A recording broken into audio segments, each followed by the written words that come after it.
My name is George Harvey. I was born January the 15th, 1935 in Ebensburg, Pennsylvania. I grew up in Ebensburg. I left there when I was 17 years old and moved to Detroit, Michigan.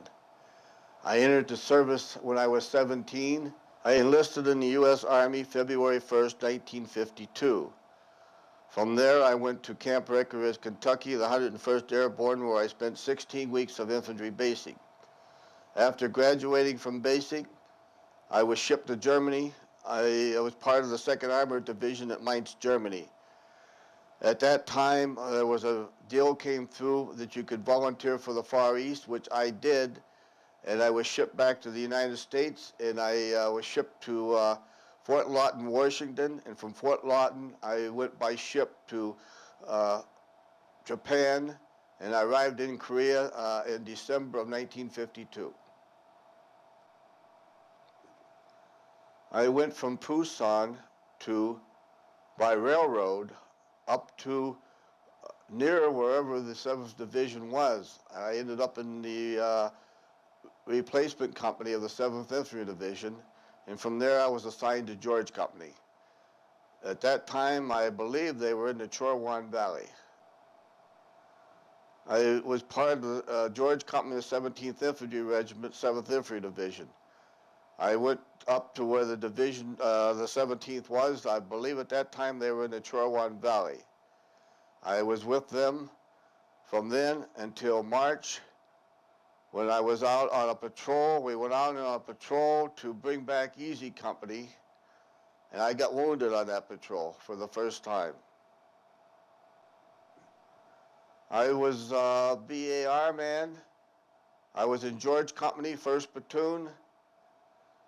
We were on a patrol to go out and help bring Easy Company back. They were overrun by the enemy, and they had left a lot of wounded out in the valley. So we went out to bring them back. That's where I got wounded by mortar fire. The Chinese dropped mortars in on top of us, and I was wounded in the leg and in the hand. They sent me back to Division Medical.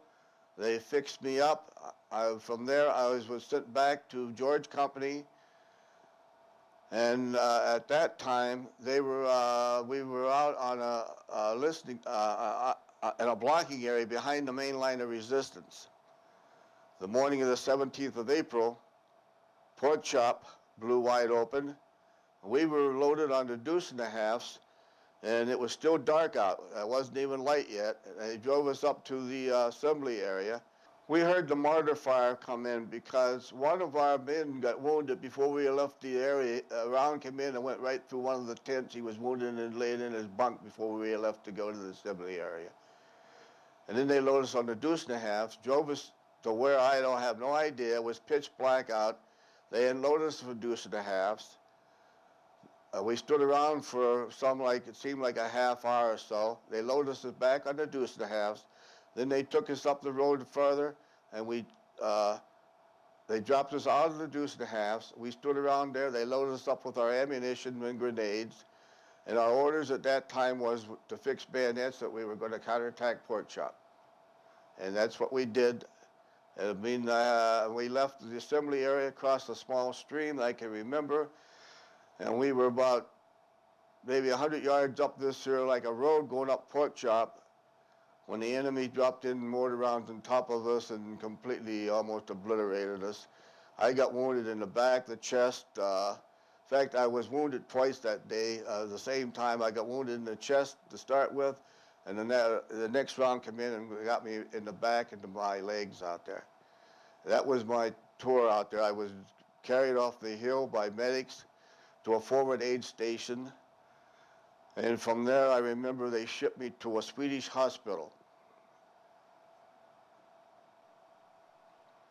It was just cracking daylight when we hit pork chop. And yeah, we could see like I said, we might have been 100 to 200 yards up this road going up pork chop. It was very hilly there. And that's when the mortar rounds started coming in. And our platoon was scattered up that road. And I don't, to this day, don't know how many got wounded or how many got killed, but I'm sure there was quite a few. And I know that my company commander made the top of Pork Chop because he met his brother-in-law there, Lieutenant Clements, which was written up in the book by S.L.A. Marshall.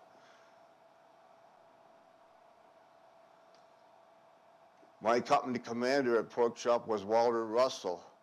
My platoon leader was Lieutenant Ken Swift. The medics that picked me up there on Pork Chop after I was wounded out there, I believe, was Lee Johnson and a medic by the name of Nussmeyer. They took me back to the forward aid station. I was on a litter there in the forward aid station. I can remember this day that I was very thirsty. There was a chaplain there at the forward aid station, and all he did was wet some sponges to put in my mouth because he said he couldn't give me any water because I had a chest wound. That I remember. I remember another soldier laying next to me that had lost his entire left leg. And I found out years later from that medic at the reunion of Nussmeyer that he didn't make it. He had died there in the forward aid station. And then from there, they shipped me to Sasebo, Japan. No, I take that back. That's wrong. I was in a Swedish hospital after the forward aid station. From the Swedish hospital, they shipped me to Sasebo, Japan, to the hospital there. I was there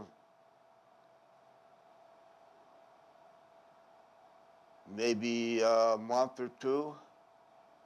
They shipped me back to Korea. I ended up with George Company again.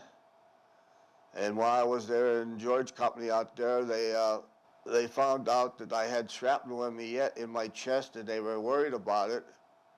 They shipped me from there to Tokyo General Hospital.